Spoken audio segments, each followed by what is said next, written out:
Alejandro Corrales, senador por el Centro Democrático, muchísimas gracias por acompañarnos en la hora de la verdad.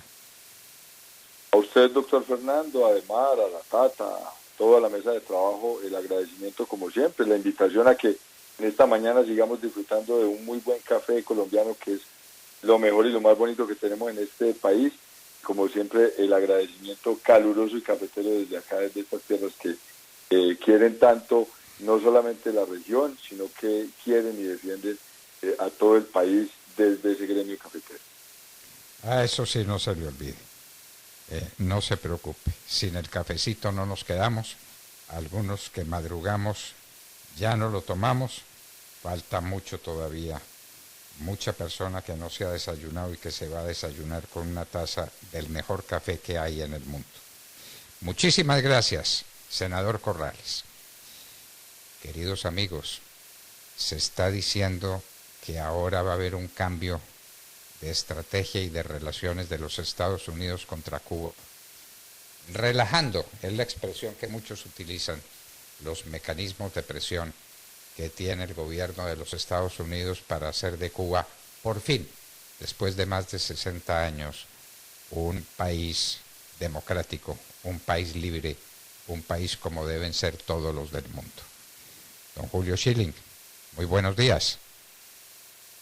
Buenos días, estimado ministro Londoño. Un placer estar con usted.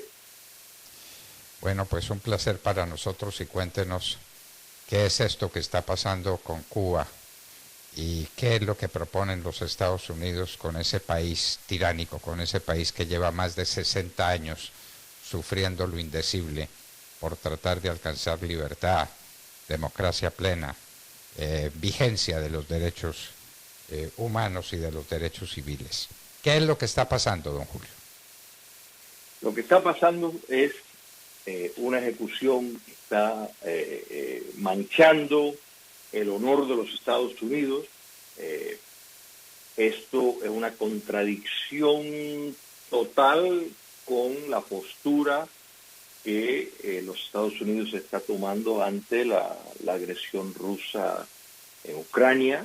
O sea, estábamos motivados, la verdad, al ver la defensa de los valores occidentales en Ucrania, y sin embargo en el hemisferio occidental estamos viendo totalmente lo opuesto, la complicidad, la mezquindad y la traición, porque la acción de transferir riqueza material a un régimen represor como el castrocomunismo, fondos que utiliza para poner en ejecución el terrorismo de Estado, eso en sí es terrible y un desprestigio para cualquier nación libre.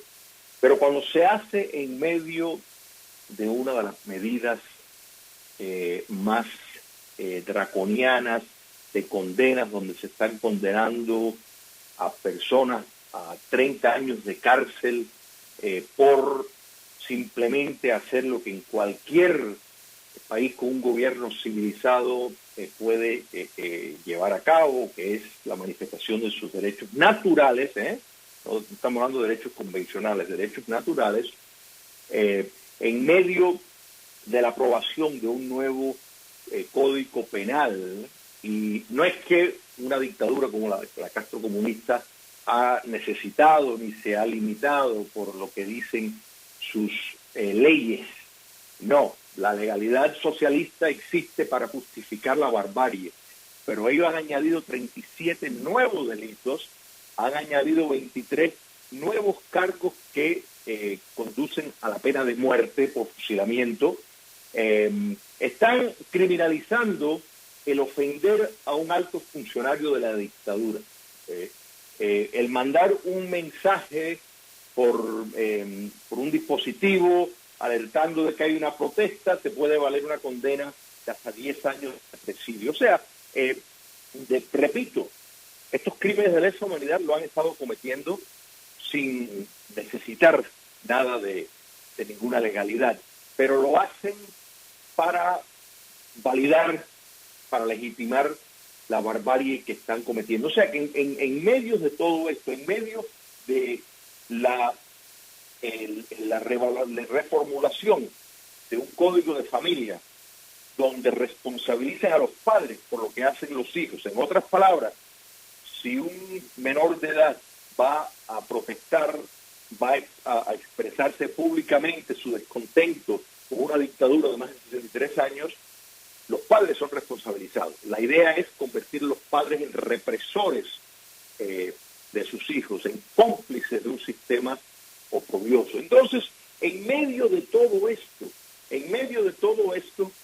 la administración Biden decide materializar el cumplimiento de las promesas que ya había hecho durante la campaña presidencial y facilitarle transferencias de riqueza, entendiendo y sabiendo de que, por ejemplo, cada dólar que se manda Cuba comunista en remesa, 74 centavos van directamente a las arcas del Castro comunista. 74%, o sea, eso se sabe, esto es evidencia pública, esto lo saben los Estados Unidos. La noción y el discurso, la narrativa de que de alguna forma esto va a empoderar a la sociedad civil en Cuba es una mentira descarada, simplemente porque en Cuba comunista no existe sociedad civil, igual que tampoco existe en China o existió en cualquier régimen comunista, porque la sociedad civil es aniquilada. Aquí no estamos hablando de un régimen autoritario donde sí se preserva la sociedad civil.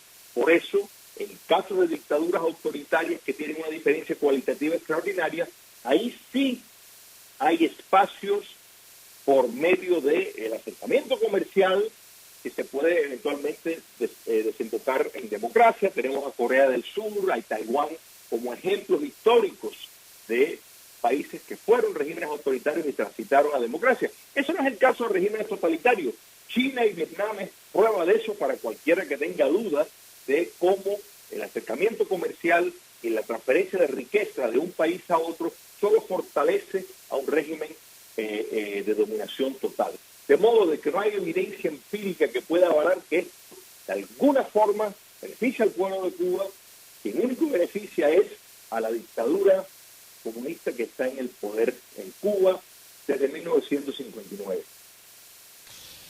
Eso es lo que está pasando en 1959, el fin de algún sistema democrático que hubiera en Cuba, de los valores de la sociedad occidental. Y entonces ahora lo que tenemos es un ablandamiento de la posición de los Estados Unidos. Don Julio, ¿por empuje de quién? Todo esto tiene unas razones políticas. Nada de esto es espontáneo de los gobiernos de turno. ¿Quiénes son los grandes impulsores de este acercamiento con Cuba, con uno de los países más tiránicos y despóticos del mundo entero? Primero, el gobierno del presidente Biden está repleto, o sea, todos sus asesores en cuanto a la política hacia Cuba, hacia Venezuela, hacia todos los países en América Latina, pues tienen una visión a favor de la distensión, a favor del acercamiento, a favor de la complicidad. En el caso de Cuba comunista específico, todos sus asesores tuvieron que ver con el infame pacto Obama-Castro, que fue un acercamiento que solamente benefició a la dictadura cubana, transfiriendo miles de millones de dólares de una forma u otra a las arcas del régimen, y no se abrió ningún espacio, absolutamente ningún espacio en terrenos políticos, ni civil, ni siquiera económico, porque la realidad es que el sector no estatal, porque ni siquiera es privado, ni ellos mismos lo llaman el sector privado porque saben que no existe. El sector no estatal se redujo. Lo que lo fortalecieron fueron las empresas del Estado, dirigidas por militares, que controlan directamente el 75% de la economía cubana. En el sector turístico es el 90%, de modo de que cuando una persona va a Cuba es imposible no gastar el 90% de su dinero facilitando y engordando las municiones represivas del castrocomunismo, porque controlan, ejercen un capitalismo de Estado donde sirve para precisamente recibir una continuidad de divisas duras y así poder seguir reprimiendo. Porque mira, para poner esto en un contexto, cada opositor o cada persona que el régimen piensa podría ser un opositor potencial, tiene entre 5 a 15 operativos de la inteligencia castrista monitoreando su actividad de modo constante. Todo eso tiene un costo. Hay un control de cada persona que entre en Cuba, absolutamente cada persona. No piensen que por llegar y irse a algún polo turístico van a escapar al escrutinio, no. Y si es alguien de alguna medianamente importancia, pueden estar convencidos que lo van a tratar de chantajear, filmándolo y teniéndolo comprometido para que el día de mañana, si necesitan de sus servicios para colaborar en su favor, en su gran campaña permanente de relaciones públicas, así lo van a hacer. Todo esto cuesta dinero. El tener en el exterior propagandistas para que estén desdibujando la realidad de lo que ocurre en Cuba, todo eso cuesta dinero. Entonces, para eso están en vigencia con el control de la economía y esa distribución que en términos absolutos va para el régimen. Por eso en Cuba el estado de miseria es políticamente dirigido. Y por eso, mi estimado ministro Londoño, yo me desvío un segundito para recordarles al valiente y heroico pueblo colombiano que Gustavo Petro es un pichón del castrocomunismo, es un marxista convencido. El M-19 es un instrumento que fue básicamente formado en Cuba comunista. Uno de los primeros en lanzarse a las instrucciones de Fidel Castro de seguir el modelo dictatorial del Foro de Sao Paulo fue el M-19 y Petro, porque Fidel Castro lo oficializó en su visita estatal a Colombia en 1993, pero ya desde el Foro de Sao Paulo en 1990 se dio instrucción de que había que abandonar la antigua metodología. Tomó un poco más tiempo con las FARC, aunque estuvieron trabajando con eso, y es parte del componente de tener a alguien que le quieren hacer presentar como un rostro democrático, entre comillas. No, Petro, repito, es un marxista convencido.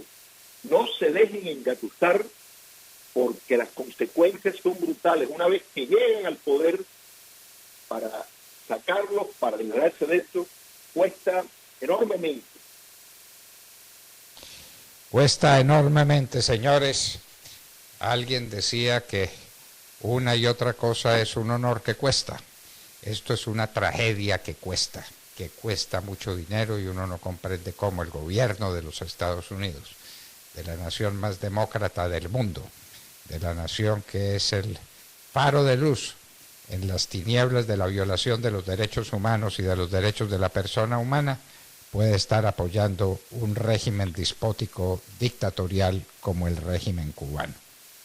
Don Julio Schilling, un abrazo muy estrecho y muchas gracias por esta exposición tan brillante como todas las suyas.